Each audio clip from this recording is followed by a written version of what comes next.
के प्यारे student, math में आए इंटर का चल रहा है वेक्टर फार्मूला, ध्यान से देखेंगे और जब तक तोड़ेंगे नहीं जब तक छोड़ेंगे नहीं, इसलिए आप लोग भी तैनात रहिए और तैयार रहिए। इंटर का वेक्टर देखिए, आपका डॉट आपका चलता है, इसको हम पढ़ते हैं डॉट, और डॉट में होता है आपका सेम वाला आई डॉट आई, तो आंसर होता है आपका आई डॉट आई, तो आंसर होता है एक। सेम वाला में डॉट का मान एक होता है। जे डॉट जे, आंसर होता है एक। के डॉट के, आंसर होता है एक। अगर डॉट अलग अलग रहे, जैसे आपका आई डॉट जे रहे तो आंसर होता है 0, जे डॉट आई रहे तो आंसर होगा 0। उसी प्रकार से जे डॉट के रहे तो आंसर होगा 0, के डॉट जे रहे तो आंसर होगा 0।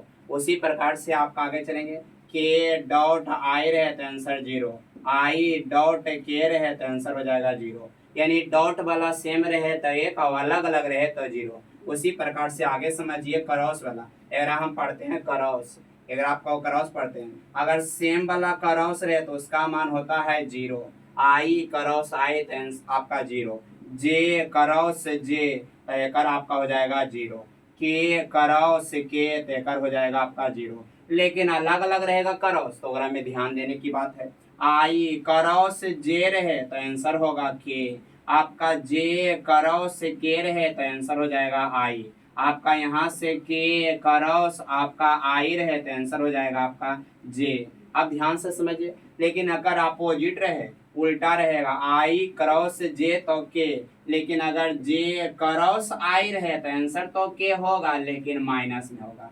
आपका जे क्रॉस आई रहे तो के रहे तो आंसर होगा आई, लेकिन अगर के क्रॉस आपका रहे जे तो एक आंसर हो जाएगा आपका माइनस आई। आपका आगे चलेंगे, के क्रॉस आई का उल्टा रहेगा आई क्रॉस के, तो एक आंसर हो जाएगा माइनस जे। यानी इस प्रकार से आपका चलेगा। लेकिन और समझिए ध्यान से, ये घूमने का तरीका समझिए आपका क्रॉस में, जैसे यहाँ से हो जाता है आई, और बाद हो जाता है जे, और बाद हो जाता है के।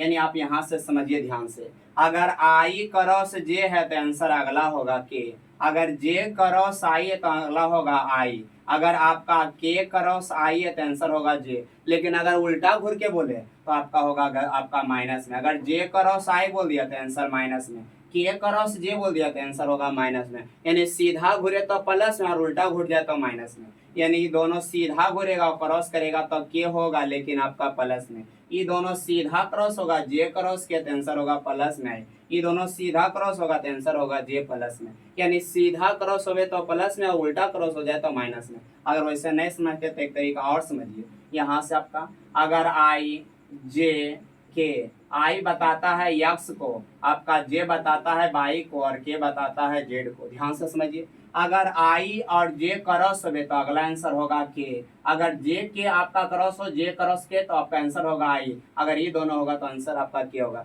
यानी सीधा समझिए आई के बाद जे और जे के बाद के, लेकिन अगर ये दोनों उल्टा चलता है तो माइनस में। यहीं तक आपका फॉर्मूला को याद रखिए।